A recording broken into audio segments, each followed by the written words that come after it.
morning. I'm Vanessa from Rewind Croatia, and this morning I would like to present you Ivan, our tour guide. Hello. Hello, good morning. Good morning, how are you? Fantastic.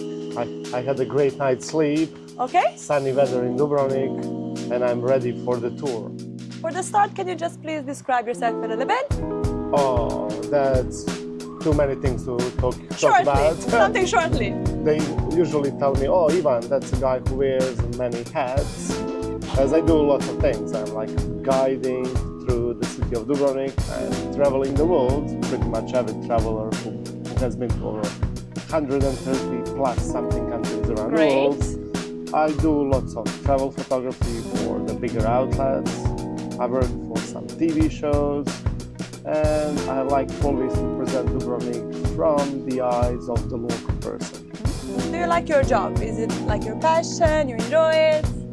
If it's not my passion, I would probably go nuts 10 years ago or 20 years ago. I started to be a guide in like 2006, so it's almost like 20 years ago. That's how old am I. What is your favorite local saying here in Dubrovnik? Oh, Kenova. Kenova, you like it the most? I like it because that's how you can actually spot who is local, who is not, which means like on WhatsApp. So usually people, nobody's teaching them that.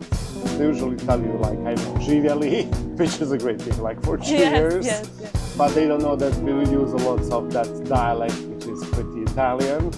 But you know, Kenova shows our passion and the life in the south of Croatia. As you have mentioned now, there is the Croatian wannabe tour. Can you describe it a bit? Oh, that tour is all about to embrace the local culture and to stay away from the cruise ship crowds and stay away from the main street for sure, because all the crowds are in the main street.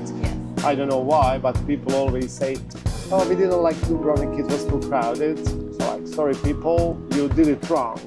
You didn't do it with the local people. There is always a way, and there are always the steps. Especially there's a lots of steps in Dubrovnik. Wherever you turn around from the main street, you'll be walking the stairs. So I like to keep the people in the areas where still locals are living, and to get great photo opportunities and to learn more about how I was growing up, how my family was growing up in Dubrovnik, and show them the hidden corners of the city, because at the end of the day people remember the experiences, they don't remember pure history or the years when some church was built. Do you have any favorite part of Dubrovnik? Oh, my the father. List goes on. So the list goes on, but it's a problem. Like I lived on Sveta Maria, Saint Mary, but my father was born and raised in Carmen. That's problematic. 50 meters apart.